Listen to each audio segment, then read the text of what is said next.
There are dangers on a dark highway you learn to watch for. Deer, curves, fatigue. But no one tells you about the ones that step in front of you on purpose. I saw her in my headlights just after midnight, standing perfectly still on the shoulder, pale enough to reflect my brights. She didn't scream, she didn't run, she smiled and jumped. The impact dragged me off the road and into the forest. When I stopped, there was no body on the asphalt. What was left of her was still under my truck. And as I reached down to pull her free, a voice whispered from the trees behind me, "Please, help me." That's when I realized this wasn't the first time she'd died here. I still remember the first time it happened. I was driving on the interstate like any other night, with my brights on and my eyes looking for deer crossing the highway. For those who have never driven in the country, deer treat the highway as a one-way ticket to heaven, sprinting from the sides of the road and into the front of your usually uninsured for deer collisions car. When you drive as much as I do for work, you learn that the real dangers aren't in the dark in front of you, but rather what you can't see on the side. Though that night I didn't find a deer, but rather a woman standing on the side of the road, her pale body reflecting the light back at me from my brights. I didn't even have time to react before she threw herself on the road, my car colliding with her within seconds. I still can't forget how she joined the underside of my truck, how her head was quickly torn from her body to lodge itself deep in my tire well. I gripped the wheel as I felt one of my tires came to an abrupt stop, struggling to maintain control of my truck as I felt myself beginning to slide off the road. I gritted my teeth, trying to correct myself back to the middle of my lane, yet even I knew it was a losing game as I continued to gravitate towards the dirt on the sides of the highway. I felt my stomach climb into my throat as my truck went off-road, my body jolting up and down as I experienced the unevenness of nature at 60 miles per hour. Objects went flying around me, pictures of my family, beer bottles from drives ago, and tool bags spilling there on the floor. I slammed on the brakes, praying to God to let me slow down enough that I could avoid entering the birch forest tree line in front of me. My truck can take on a human body, I know that now, but I knew that I wouldn't survive a collision with a tree at this speed. As if answering my prayers, I felt my car come to a sudden stop, my seatbelt cutting into my body as I was met with a sudden deceleration. I sat there, taking in what just happened, feeling pain arcing through my body as I felt the seatbelt grow tighter and tighter. Every breath became more difficult, my lungs fighting against the seatbelt every time I tried to raise my chest. I let out a pained groan before clicking my seatbelt buckle, feeling its vice-like grip be released. Looking up, I started to take in my surroundings. There was a large birch forest in front of me, the half moon doing very little to illuminate what was hiding deeper within.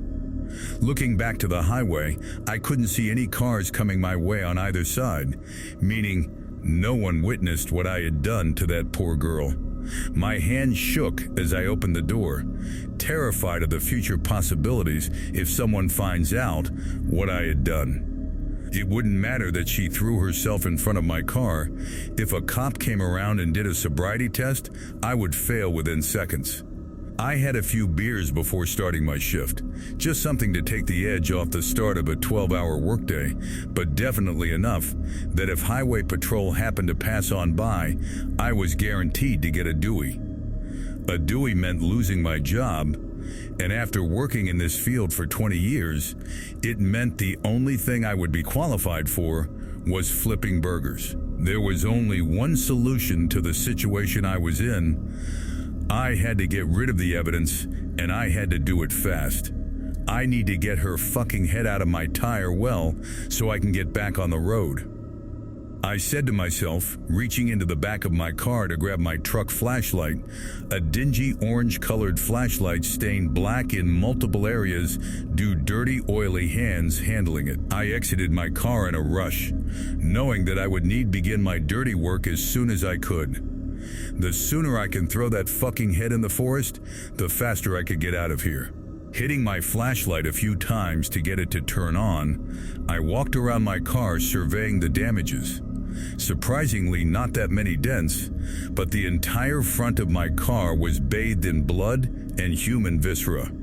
I sighed at the sight, but thankful I knew a guy a few towns over that for enough money would do any repairs and any paint jobs without asking too many questions. I continued my grim inspection, walking around to the passenger side, hoping that by luck that her head dislodged elsewhere when my truck went off-road. Unfortunately, the head was still there, her face looking away from me as what was left of her wedged itself deeply on the top of the tire well and the tire. I reached in, at first gently to remove her head with as much grace and respect as I could muster, only to realize just how stuck she really was. One hand turned to two as I gripped each side of her skull, pulling as hard as I could as she fought to remain. I pulled once, feeling her head resist hard against my pull, not even budging in response. I pulled again, feeling my hands slowly lose their grip as they became stained in her blood. I sighed knowing what I had to do, feeling around her head for something to grip, settling with her eye sockets an open ground down hole where her mouth used to be. I shuddered as my fingers crushed what remained of her eyes as I secured my grip, pulling a third time with all my might. A sickening, stubborn suction sound emanated from my tire well, making it clear I was making progress. I pulled again as her skull began to making popping noises, her skull fracturing as her head finally freed itself from between the wheel and car. I panted, sweat forming on my forehead as I felt a sick sense of satisfaction, similar to when you finally remove a stubborn, rusty bolt from your car. It was short-lived as I felt the heat of lights illuminate my back, the sounds of tires scraping against the dirt. Someone had found me. I didn't turn around, frozen in shock as I held the woman's head in my hands, looking down on it as I took in what was left of her face. Her white hair was mostly torn out, singular strands of hair hanging off the top of her head, serving as a reminder of what she used to have. Her skull was indeed fractured. A spiderweb of red lines was spread across her head, with parts of her skull collapsing inward. Her eyes were deflated and crushed from my fingers, the white parts of her eyes leaking down her cheeks. Her mouth, however, despite her lips being all but gone, she still had a wide, toothy smile, as if, before she died smiling. "Hey, is everything all right?" The man's voice broke me out of my shock, my idiot body turning on instinct, revealing what I had done. My hands shook as I dropped her head, it making a loud think as it hit the ground, rolling towards the fast-approaching man. I could feel tears welling up in my eyes, watching my life flash before my eyes. I wasn't going to get out of this. There wasn't anything I could say, anything I could do. I'd be spending the rest of my life in jail. Was there any excuses I could use? Anything I could say before this man would call the cops? There had to be something I could think up. Come on, man. Think. This isn't what it looks like, was all I could muster out before the man rushed up to me, his foot making a sickening crunch as it slammed through the spider-like fractures on the top of the woman's head. The sound was similar to a foot going through a pumpkin, though more wet and far more disgusting. "Hey man, you doing all right? Need me to call someone?" I couldn't even hear the man. I was stuck looking down, my mouth agape, as the woman's blood soaked into the bottom of the man's pants. Her crimson blood soaked his foot, the bottom of his jeans staining red as her blood crawled upward. My mouth stayed open as I looked up to him, then back to the woman's crushed head, then back up to him. I couldn't believe what I was seeing, my brain desperately trying to wrap itself around the reality I was experiencing. I watched his legs shifted uncomfortably, turning upward in time to watch him reach for something in the back of his pants. Something metallic glinted in the high beams of his car, though it didn't take much thought to know what he pulled out. He let his arm go limp, though he gripped his pistol tightly as he kept his eyes on me.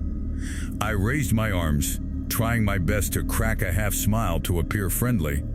Yeah, I'm doing okay. Just a malfunction of something flying into my tire well, though I managed to pull it out. I'm just still dealing with the shock of it all. I already have the police and a tow truck on its way, so I have everything under control. I let out a weak laugh as the man flashed me a look of concern before sighing. Well, all right then, do stay safe out here. A woman went missing around this area and they have yet to find her body. You sure you need any help? He said, holstering his pistol as he kept his eyes on me. Nope, I'll be back on the road soon enough, and no worries, I'll keep my eyes out for anything dangerous. I responded, forcing a wider smile to assure him I'd be okay. He sighed before turning around and leaving towards his car. As he limped away, his foot was still stuck ankle deep in the woman's skull, the head making a loud thunk noise as it collided against the hard ground.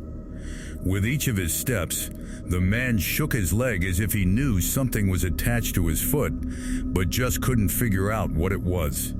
I watched as he paused for a moment before kicking his foot to side, the head successfully dislodging itself, flying into the grass and rolling a few feet till coming to a stop near my truck.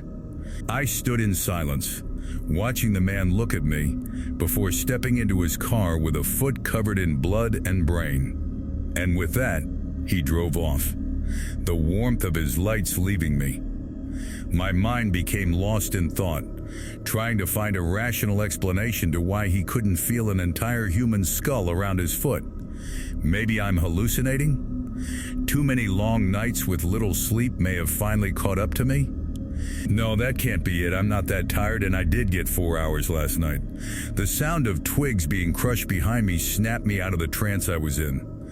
I turned with my flashlight, illuminating the tree line to search for the source of the noise. I had to be careful. Bobcats aren't that uncommon out here, and if there was one out here, I needed to bolt to my truck before it bolted at me. Issue is with bobcats, they like to attack if they know you haven't spotted them. I had to find it first before turning away. To this day, I wish a bobcat did come out of that forest, but instead, a whisper broke through from the tree line, a woman's voice quiet, as if she was whispering, "Please help me." I remained still, moving my flashlight tree to tree to find where the whisper came from. "Please help me." There it was again, clear as day. I took a few steps towards the tree line, the tips of my toes just brushing against the start of the forest floor. I moved my flashlight to illuminate the trees further in the forest, hoping to catch a glimpse of source of the whisper. My light reflected off the pale white bark of the birch trees, each leaving a negative afterimage in my sight. I blinked hard, trying to restore my vision, as I could have sworn each birch tree here had a similar defect on the bark. 5 pale white lines on each side of each tree. I closed my eyes, counting down from 5 before reopening them. The afterimages were gone, but the 5 pale white lines on each tree were still there. 5 on the left side, 5 on the right, each line ending with a slight jagged discoloration. I took a step closer towards the birch forest, preparing myself to enter to find the source of the voice. "Please help me."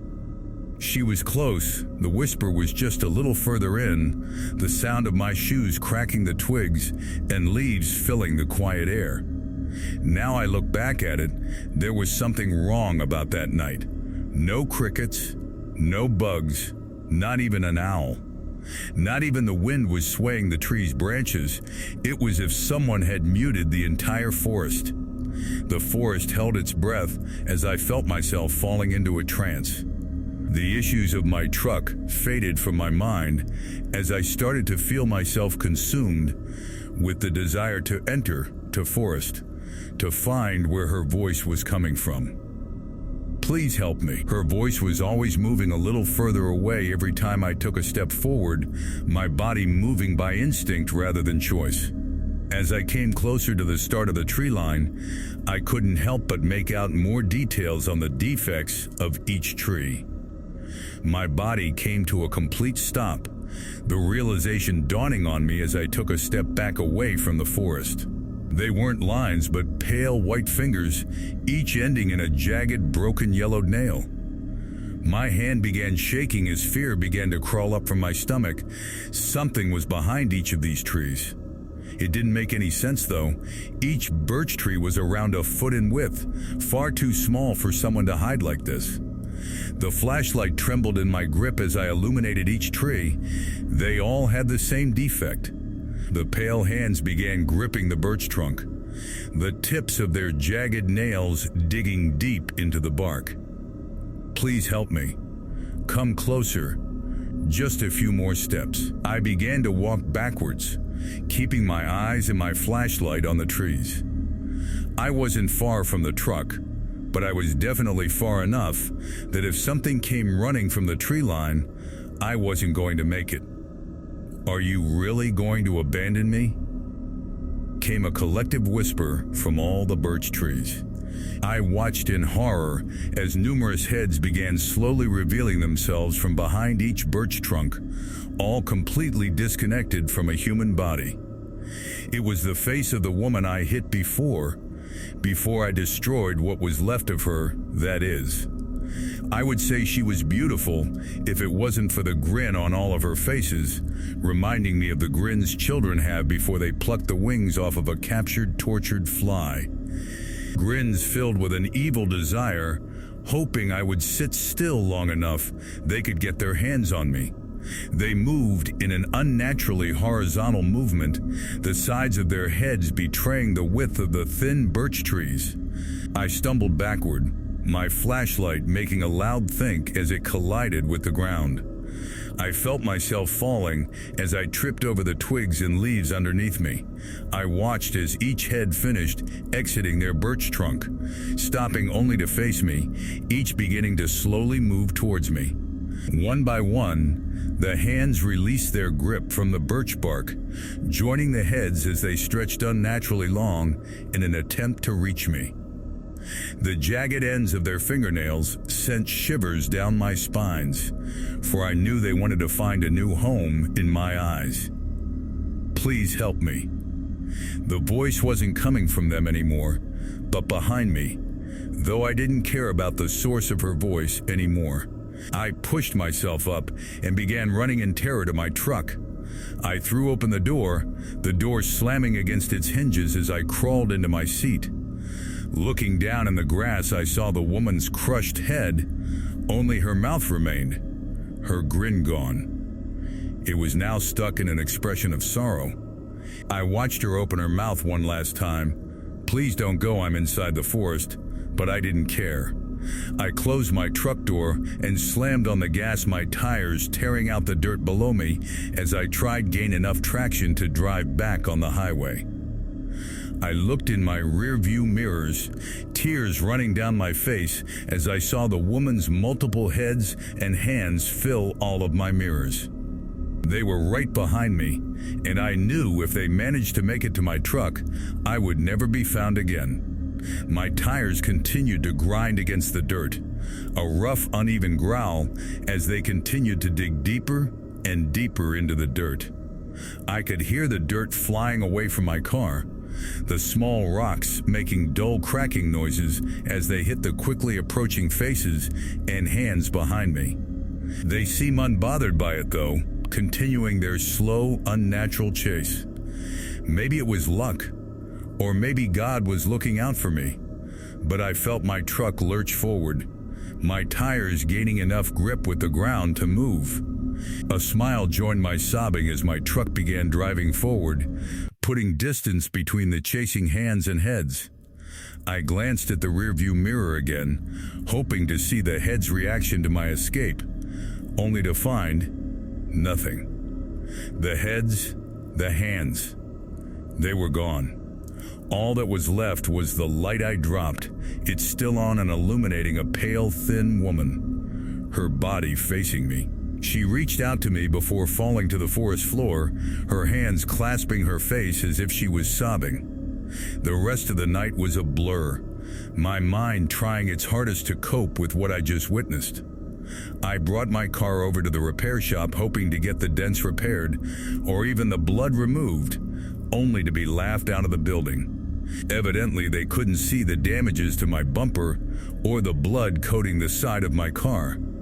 It was as if whatever damage she did, only I could see. I would like to tell you I quit my job, that I never drove on that stretch of road again, but I still drive it to this day. And every night, she shows up, and every time my truck always hits her. Now I treat her like a deer, accelerating when she appears to make sure her body goes over my truck rather than under it. My truck is covered in gore, bone, and dented as if it hailed hammers the day before, yet it still drives as if nothing is wrong. I've been hitting her for over 3 months now, each time ending with her remains splattered across the highway. And yet, no one notices. No one slows their cars to gawk. No one even swerves to avoid what's left of her body parts, their cars grinding her bloody remains into the dark asphalt of the road.